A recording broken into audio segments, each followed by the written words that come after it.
Bonjour à tous et à toutes, donc nouvelle vidéo. Cette fois-ci on va parler de ce TP-Link. Donc on va regarder ensemble comment on va le connecter. Donc imaginons que vous l'avez acheté mais vous ne savez pas comment le configurer. Cette vidéo est faite pour ça, pour vous montrer comment faire. Donc on va faire étape par étape l'installation et je vais vous donner quelques petits conseils. C'est parti. Donc ici nous avons le modèle Archer AX53 juste ici.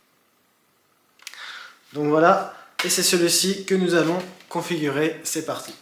Donc ici, nous avons aussi derrière plusieurs branchements, donc lequel nous allons utiliser. Nous avons donc le WAN ici en bleu et 4 ports LAN en jaune. Donc lequel il faut utiliser, c'est simplement le bleu. Ça veut dire celui qui va venir arriver à Internet jusqu'ici et qu'il faut connecter avec un câble. Et donc je disais, il faut connecter avec un câble RJ45 qui est livré avec le boîtier. C'est un câble comme ceci, tout simplement. Donc vous branchez ceci sur votre modem, clac, ça s'est mis. Ensuite vous branchez l'autre partie qui arrive juste ici sur le port bleu, juste là. Voilà, si vous entendez le petit clic, c'est que c'est parfait. Donc ensuite ici, il faut bien veiller à ce que derrière le petit bouton soit bien allumé, comme ceci. Et une fois que vous avez branché l'autre bout du câble, donc dans le modem comme je vous ai dit de faire, et brancher l'alimentation juste ici avec le secteur qui a été fourni, il suffit simplement de se diriger sur son téléphone, c'est parti. Et voilà, on se situe donc sur le téléphone, donc il faut juste prendre votre téléphone. Ensuite, il faut allumer l'appareil comme je montre à l'instant même. Et donc, pendant qu'il est en train de s'allumer, il vous suffit, vous, d'abord de télécharger l'application TP-Link, qui s'appelle TP-Link Tether, d'accord? Il a plus de 50 millions de téléchargements, 4,6 étoiles sur 5, avec 712 000 avis, donc on peut dire vraiment que c'est une application très bien faite. Franchement, je l'utilise depuis très longtemps, enfin depuis à peu près 2-3 ans, et elle est vraiment magnifique, elle est très stable aussi. Donc ensuite, il faut la télécharger, vous faites ouvrir. Je me mets juste ici pour que vous puissiez voir ce qui se passe sur le téléphone. Donc ici, on voit tout simplement tous mes appareils. Donc on voit que j'en ai déjà un présent installé dans cette maison qui est aux côtés de garage, comme vous pouvez le voir ici. Donc c'est aussi un Archer AX53. Et ici, on va mettre donc le second Wi-Fi. Comment ça se passe? Donc il vous suffit d'appuyer sur le petit plus au-dessus à droite. Si vous demande de vous créer un compte, vous vous connectez avec votre compte et vous mettez un mot de passe assez fort parce que c'est une application qui va permettre en fait de connecter, de configurer tout votre réseau Wi-Fi. Donc vous appuyez sur le petit plus au-dessus à droite. Il vous demande si vous voulez ajouter un routeur ou un répétiteur Wi-Fi, mais dans notre cas c'est un routeur, donc ça veut dire avec le câble, d'accord? Donc dès qu'il y a un câble qui est branché pour partager le Wi-Fi, c'est généralement un routeur ou un point d'accès Wi-Fi, mais ici c'est bien un routeur. Donc vous cliquez le premier choix, ajouter un routeur pour créer un réseau Wi-Fi. Vérifiez les LED du routeur. Donc on a branché l'appareil, il faut attendre que tous les voyants soient allumés en quelques minutes et cela prend 2 minutes. Donc ici mon appareil n'était pas allumé. Donc ici je viens d'allumer l'appareil et vous voyez en temps réel ce qui se passe en vidéo aussi.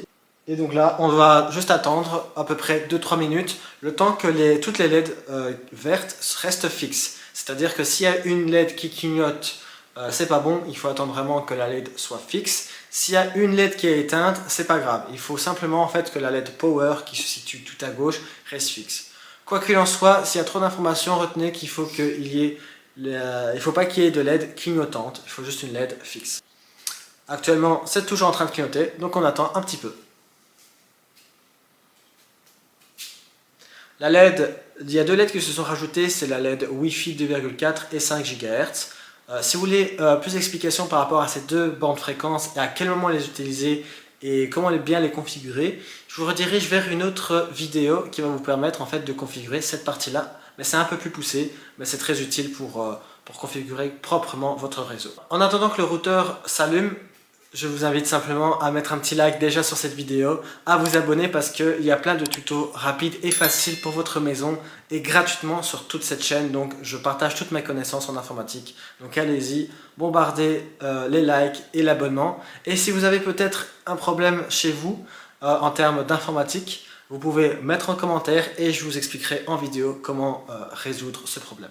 Donc là actuellement, qu'est-ce que je vois chez moi? Ici, je vois la LED la première LED qui clignotait depuis le début, elle est restée fixe, plus une LED orange qui vient de s'allumer, elle devrait passer au vert. Voilà, elle est passée au vert entre temps. Ça veut dire que le câble internet arrive bien sur le port internet du routeur.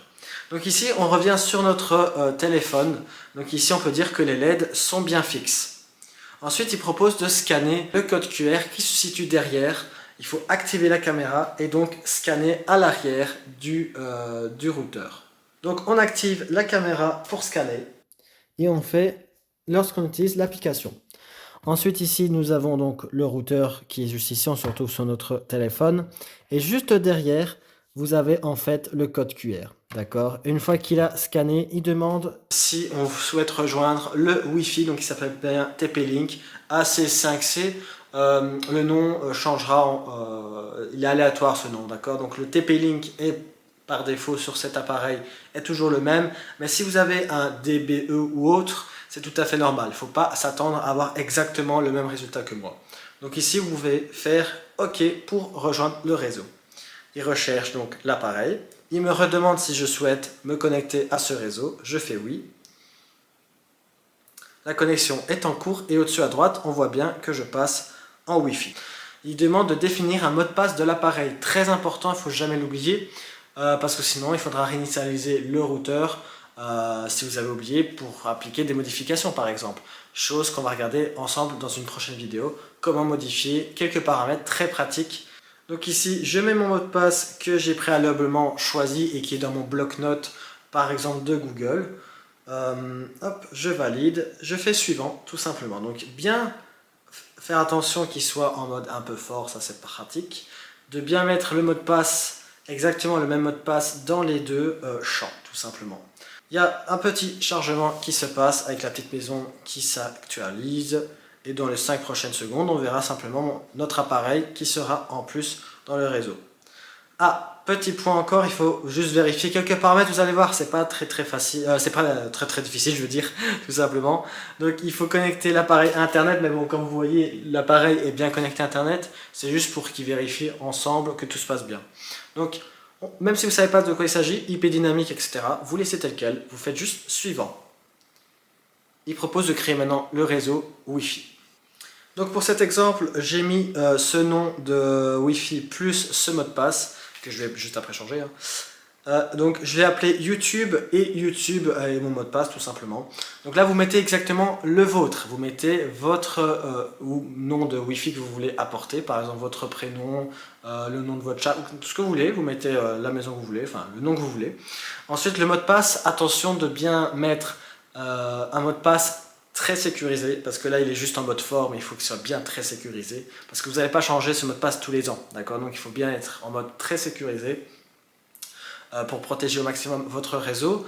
Ensuite, vous pouvez tout simplement mettre un mot de passe même personnel, parce que je vais vous expliquer dans une autre vidéo comment activer un réseau Wi-Fi pour simplement les invités. Ceux qui sont de passage, etc., peuvent se connecter sur un réseau invité et pas dans votre réseau pour tout simplement séparer, pour protéger votre réseau tout simplement. Donc je vous redirige dans une autre vidéo, elle se trouve dans la description pour faire cela. Donc ici, tout simplement, vous mettez un nom et un mot de passe. Une fois que cela est fait, vous faites suivant. Il demande si vous voulez mettre à jour votre routeur automatiquement dès qu'il détecte une mise à jour. Même si vous ne savez pas de quoi il s'agit, ne vous en faites pas. Vous faites activer la mise à jour automatique. Cela se fera automatiquement. Il va recevoir, donc ce routeur, la dernière mise à jour de sécurité. Tout cela automatiquement sans que vous vous rendez compte entre 3h et 5h du matin. Donc vous faites activer la mise à jour automatique. Ensuite ici ce sera flouté, mais en tout cas il nous propose simplement un résumé de ce que nous avons mis. Donc le mot de passe de votre appareil, attention de bien s'en souvenir. Le type de connexion IP dynamique, c'est très bien. Réseau Wi-Fi, vous mettez le nom et le mot de passe, ça c'est ce que nous avons déjà fait. Et ensuite, il ne nous reste plus qu'à appliquer. Application des paramètres en cours. Donc ici, il nous propose simplement de copier le mot de passe. Donc on copie le mot de passe. Ensuite, on se rend dans la liste des Wi-Fi. Hop. Il y a un petit scan qui se fait. Et regardez, tout simplement, tout en bas de la liste, il y a notre nouveau nom de Wi-Fi qui s'ajoutait. C'était YouTube. Et donc, on clique sur YouTube et on met donc le mot de passe que nous avons mis préalablement et on se connecte. Regardez, même pas dans les 5 secondes, on aura internet, voilà, on est connecté. Donc il faut vraiment aller voir dans la description parce qu'il y a d'autres vidéos sur ce même sujet, sur des conseils en fait très importantes sur votre réseau Wi-Fi, etc. Plein de choses intéressantes gratuitement. N'oubliez pas que tous les tutoriels que je vous propose sont entièrement gratuits. Donc allez-y quoi. Et entre parenthèses, je ne suis en aucun cas responsable de tout et dommages faits sur votre réseau Wi-Fi. Tout cela sont des conseils. Donc s'il se passe quelque chose de pas bien, de je ne sais pas, de négatif sur votre réseau, d'instabilité, ça n'est pas on va dire de mon ressort. Cela, moi je donne simplement tous mes conseils que j'ai déjà appliqués pour moi. En tout cas, merci d'avoir regardé cette vidéo jusqu'au bout et on se dit à une prochaine fois pour voir d'autres tutoriels et ce gratuitement. Kiss kiss.